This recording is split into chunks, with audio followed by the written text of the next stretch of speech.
So if you look at the eastern US when it comes to bridges, you'll find that there's actually a surprising number of them to keep areas connected. But if you scan down the coast, you'll see a few obvious places where just right in here, um, it's kind of surprisingly close to Washington, D.C. and Philadelphia, like the oldest areas, and no bridges. It proves infinite corruption because when you're a really, really, really big jerk, you don't like people to have options because you want to lock them down and you don't want to spend money when you could instead spend it on underage prostitutes. So, like, that was Washington, D.C. until 2 seconds ago. Except they didn't spend money, it was just, rape. So, um, we go down here and we look here. So you have Cherry Grove Road, which leads over to um 3 here. So whatever route you want to take to get it to Highway 3. And it comes out over here by the Piney Point storage of petroleum or whatever. It connects right in there. And then it goes across through California, past around whatever on this highway, and then on over to past Cove Point Park, and then you go on Cove Point up here at 200 feet. It's pretty convenient because then you can cross all the way over at that height. And then when you get over to this side, you go right past the properties, skirting past Harpoon Hannah's eatery, I guess.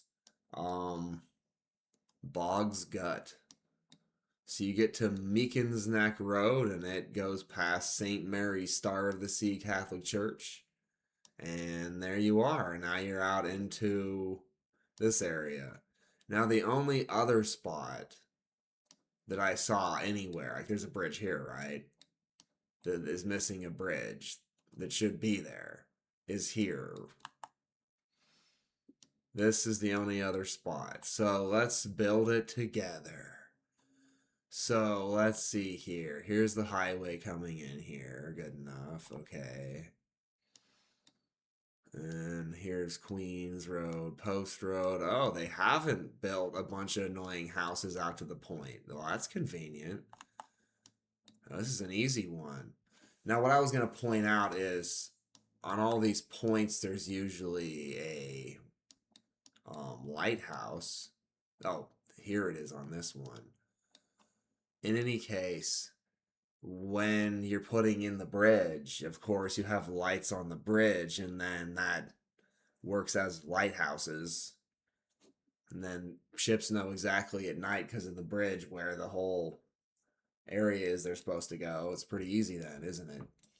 And yet, a lot of bridges are not in any way lit up, probably still in different spots along coastlines for making it easy for boats and ships to know where they're going.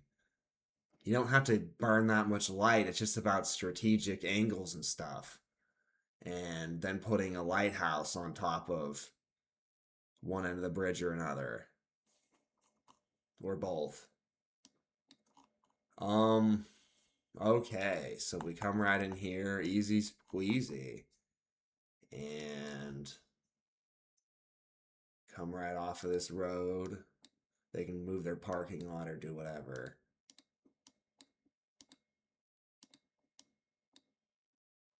Now,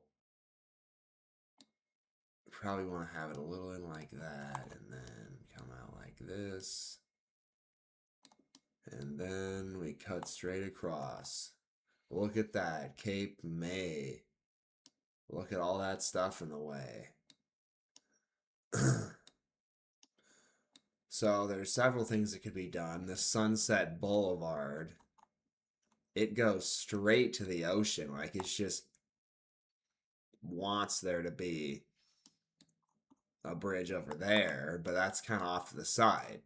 But so what? I mean, you can come in and cut right on over there. And this is all just open, so it'll work. Okay, so we click here. It's not like it matters. We don't have to come on land at the straightest point. And then just cut right on past this stuff. Right, skirtum venting it. Boom, a looky there. 12 miles of. That's why they didn't do it, because it's 12 miles. But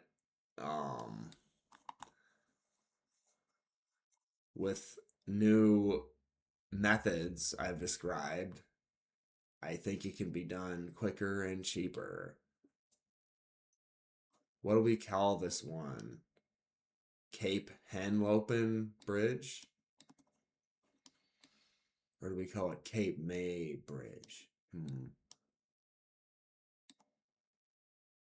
Let's just call it Cape Henlopen then. Cape Henlopen Bridge.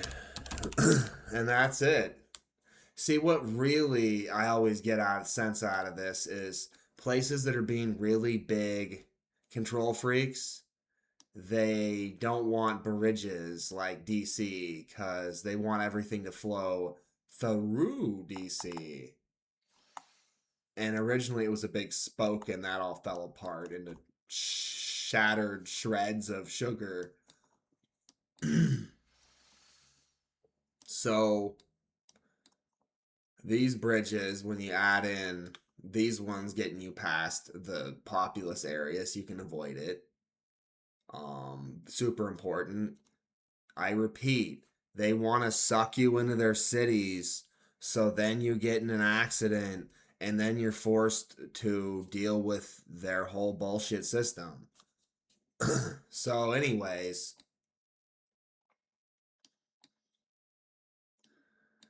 pretty cool.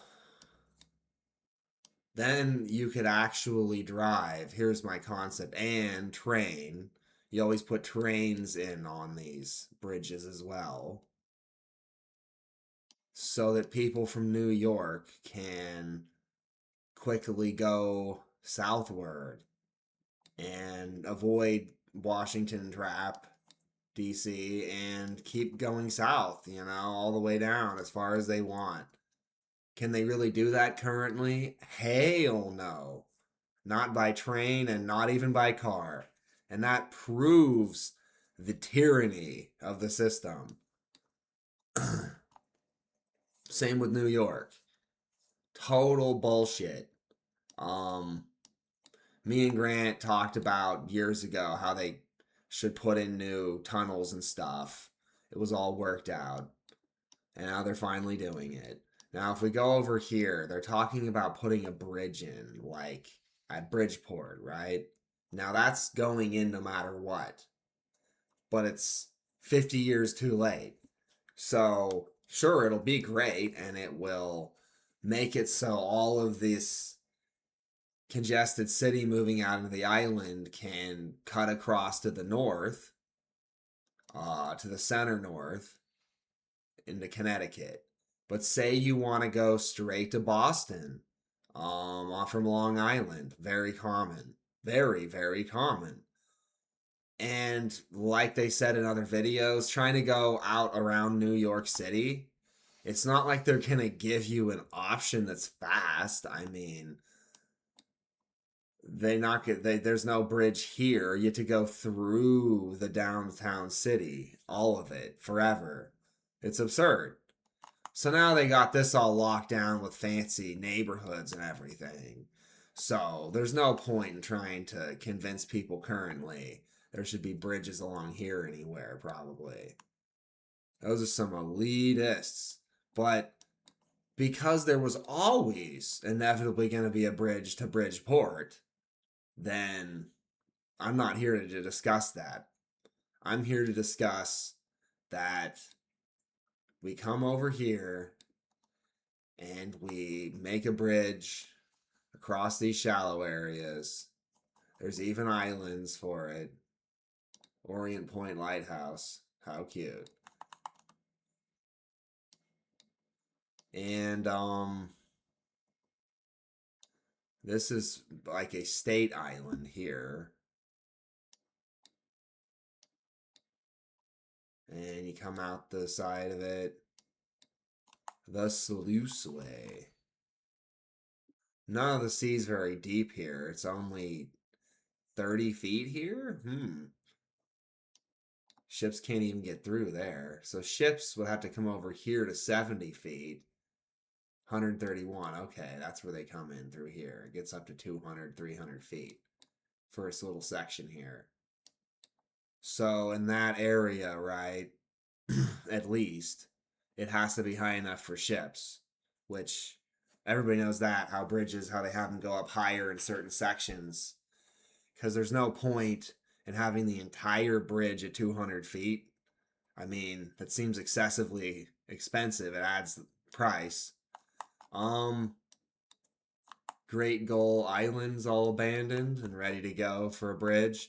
And what's cool about this is you can have little, you can turn them into awesome parks so people going between the cities can stop and hang out. If there's a train line, then I guess you can't stop at every island, but that's why in the future, like I've discussed, train lines you'll have your fancy cars that go really fast, really easy, like they're already getting to the point with electrical cars. And then you'll have your magnetic train line. And then the cars will get on that train line and they'll go along in train groupings at high speed like a train, except you're in your own individual cars, right? Convenient. And then when you get to a place, a destination you want to stop at, then you get all that convenience of a train and cheap price and everything. But then you can just pull off. You just state to the autopilot you want to pull off into the parking lot on Great Gull Island, and you do. Wouldn't that be neat? Little Gull Island, Little Gull Reef. We don't want to destroy reefs when we make these bridges, of course. Everyone's been discussing how to avoid destroying reefs. Now, this island is actually full of hyper elitists. So your options here, because they want an airport, your options would be to either have the airport change and have like a runway not cut either direction and have them go like side by side and just make more logical use of stuff. I think it's because like they had planes that commonly come in at certain angles and they just land them or whatever. Make sure they aren't landing at the same moment or taking off. Anyways, it's not an important built up international airport. So, if you really gave a crap, you could go underneath of it anyways, but I'm pretty sure you could just build it up in this section here and go past around it. Or build it up over here and go past around it over here on Whistler Avenue. Either way, I have it go over this way along the beach. And then, because these are such elitists that live here, there's no way that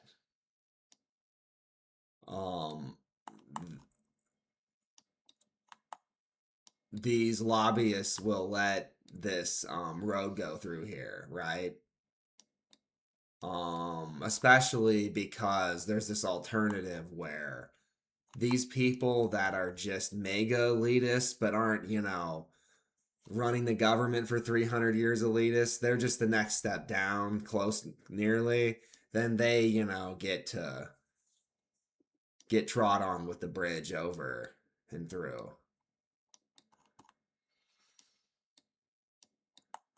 Because technically, you could go past all of their fancy mansions and have a freeway with a frontage road, highway, whatever. It could be done. They sure wouldn't like it, would they? Boy, the whining. Cut along their golf course, slice underneath it, even. And you could take it all the way over to here and right on through here along their little island they got into Elihu Island, bridge it across near the marina and onto this road. And then that would connect to one. Uh, yeah. Or, I guess, you stick with the train line for like I was talking, combined train and car, and then this would be a merge point for cars. It makes quite a bit of sense, but I don't know if the elitists can handle things even being going past them. I mean, they're so much better than us. I don't know if they can handle it. Even if you had well, the way they have all of their stuff built up, this is the only way. You have to obey their road. So, I mean, they have their club here. You'd have to be cutting through their club. I mean, it's not like it's practical to have it buried all the way underneath all their shit. They aren't that special. So that's why I'm saying probably they're too elitist and it'll come out up this way and connect in to this road and go work its way either direction in some way from this freeway 95. But no matter what, there definitely needs to be a direct connection out this way and not just this Bridgeport bridge. I mean, you could put a bridge like straight across over to here or something on 154 or something, or over here and have it connect up. But the more you have the bridge this way, the more it's servicing only like Connecticut and up through this corridor. You want to service the corridor straight out to Cranston, Boston area, because it'll just cut down on congestion and time between the two areas so much. I mean, you have eventually a train line, and that's the important thing here is to remember is it'll become cheaper and cheaper to have things underground. So eventually you can. I'm just saying at this very moment it doesn't seem very practical, but um another decade or two you have your tunnel anyways for trains and high-end cars that are well sealed for the setup, going potentially the speed of sound. So I've done a whole video on that recently, and it's pretty good. You should check it out. I'm not going to get into that now, but you just have to realize that since the 1980s, like I've said, there were jets that were space jets, and they were very expensive, and they were worked out by NASA and Siemens and some other companies, and they built like a couple hundred of them or whatever, and they all slowly wore out, and they didn't build more. But while they existed, you could get an expensive ticket to space and then across and around in the heliosphere and down to some other part of the world in an hour. 1 hour anywhere in the world. So if we could do that before I was even born in 1990 and then it can all fade away again, be hush hush somehow, even though everybody remembers that, then I think we can get my concept of these trains built because I lay out all the tech behind it and how they actually will probably break even when it comes to electrical usage because of the way they're developed. It'd actually be generating electricity off of magnetic coasting and ripping effect. And yeah, so it's not too unrealistic to say that in the future people will say, oh, well, I could take the train from Boston to New York, but that'll take me, um, let's see, 800 miles an hour. Let's see here. So if we click here to here to here, okay, let me click somewhere. Jeez. Oh, I already did click. It already went there. So 200 miles. Um, at 800 miles an hour, right? That would mean 15 minutes. Now that's pretty awesome, right? Now, say you're going in a train tunnel from New York, you go from Boston through New York, and there's a train tunnel that takes you reasonably straight all the way over to LA. So that would be um realistically, it'd have to wend a little bit through here and go up here. Not wend, but, take different train route connections, which would slow you down somewhat. So by the time you get all the way over here to New York, through to Boston, that's 2,700 miles, or probably somewhat more. Let's say it's 3,000 miles because of angles and stuff. Okay. 800 miles an hour, 3,000 miles, that's only 4 hours. Now, but people will get so spoiled that they'll say, well, I don't know if I want to waste 4 hours. That's like way too long to be a commute, right? But if you hop in your space jet that is so busy climbing that it's not hitting the speed of sound until it's up so high it doesn't matter. So the sonic boom, whether you develop around that or not, doesn't matter as much because you're going up into space where there's so few particles of gas other than helium that you can really rock it along. And in that way, if you could take like I described, a straight up tram at reasonable speed or subway straight into the airport and offload like it's one and the same train station onto your airplane really smoothly. And I've also described how trams and overhead hangy things, whatever they're called in Vegas. Well, I can't think of the name of them. Wow. Um, they can be loaded directly into the plane, and the seats, like the plane would be empty, and like the bottom of the belly of the plane would be like have a space like with rails, and then you'd be slid right in, and it wouldn't waste much space at all. And you would be a passenger on a plane suddenly. And then you could take off pretty quick and be all pretty automated. And then you could be up going into space, get up from your house 10 minutes from your house, let's say, to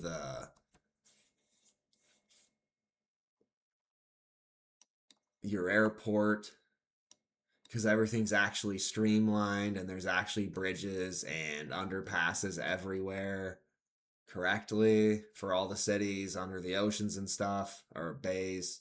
You have it all set up correctly, all smoothly operating.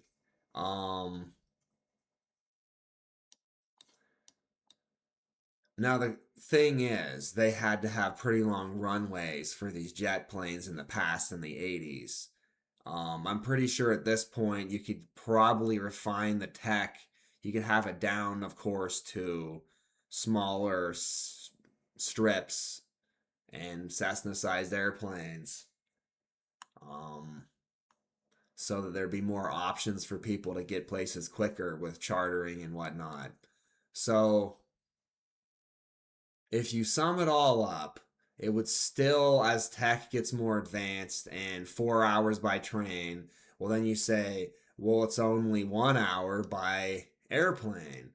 Because the way it was explained in all the literature is they get going so astronomically fast with these jets skimming along, like surfing along up there, that because they just plot a straight line and then they get around the curvature of the earth however far, and they can accelerate so quick that it's really about braking enough as they're starting to descend.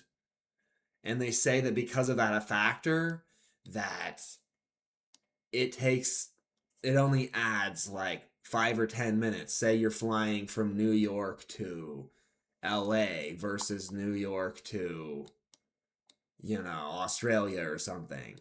Well, you're going to get to LA in 55 minutes and you're going to get to Australia in 105 minutes. That's how fast it is at its high speed out in space.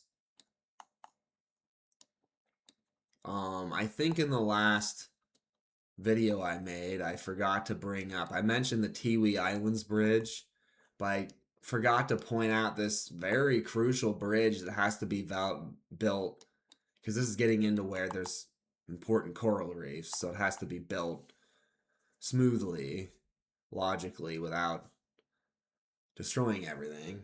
That's pretty well easily done these days. It's a pretty straightforward bridge across all these islands.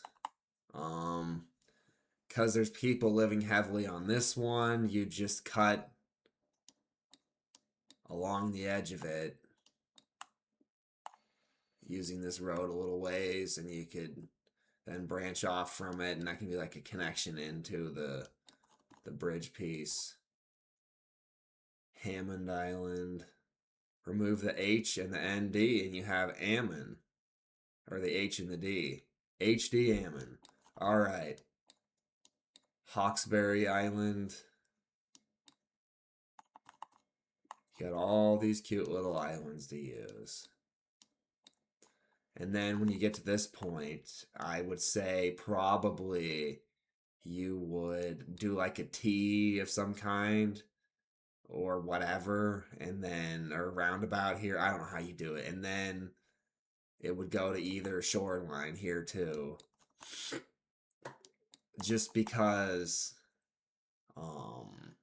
this is kind of a large island that could be developed for all kinds of, not housing necessarily, but for landscape edibility. Like I always talk about, Moa Island. Badu, Mabuiag, whatever, however you pronounce that. Turn Again Island. See, it's even named. You gotta turn again. Because the bridge goes and then turns. It's all already set up by name. A lot of stuff in life. Little island there.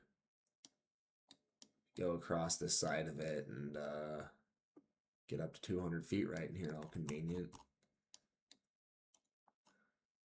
These little islands.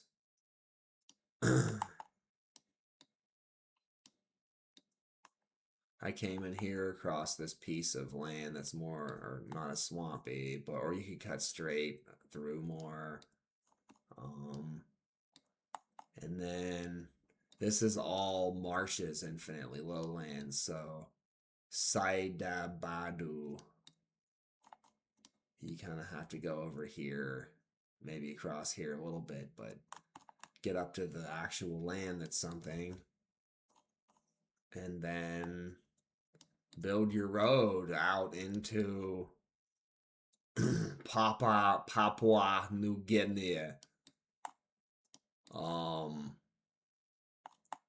don't know how many roads there really are. Do they have roads here? They've got to have dirt roads at least. They're not really showing up. I mean, there's a road. Very primitive dirt roads, I guess. They're not doing so good. So why doesn't Australia build that bridge? And they can get trains and people up in here, get people visiting down there, and everybody can have a great time. Yeehaw. And then you get all the way up here to West Papua. And then I pointed out you can put in more bridges. Of course, you put one here and go across the forest, I guess, but here to 112, 13 feet. Across the little island chains and Mansoir.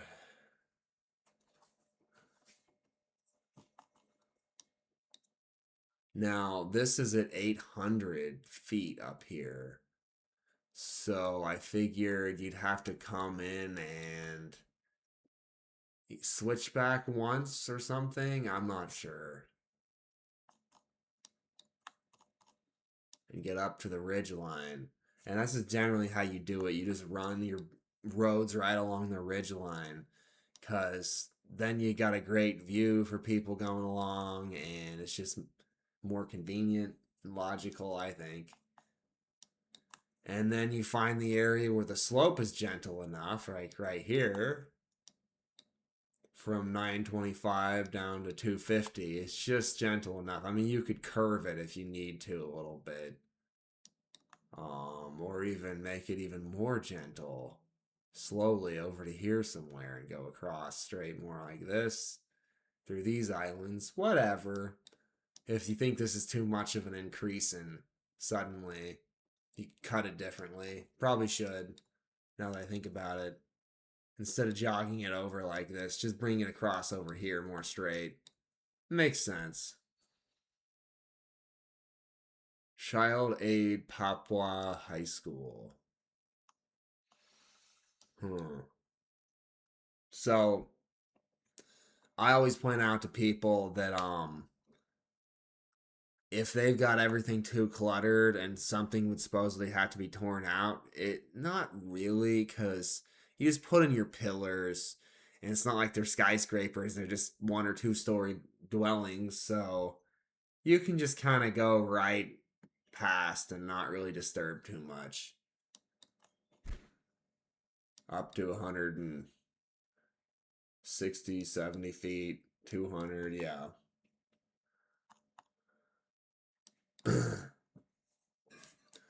And then you can get all the way out here because it's not too deep through here yet to Calway. And then it seems kind of superfluous for these tiny islands to put a whole bridge through. Someday maybe, just cause it was cheap. And it gets a little deeper though. It's getting to, 360 feet down.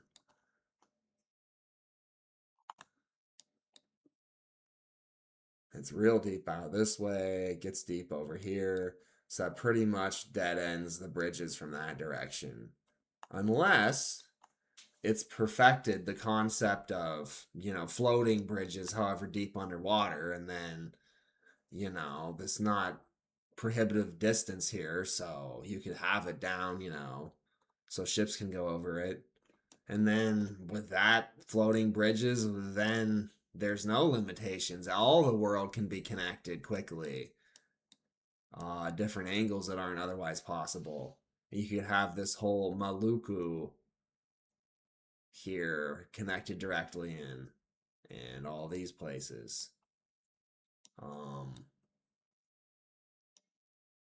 As it is, you can get all of this connected up, all of this through here.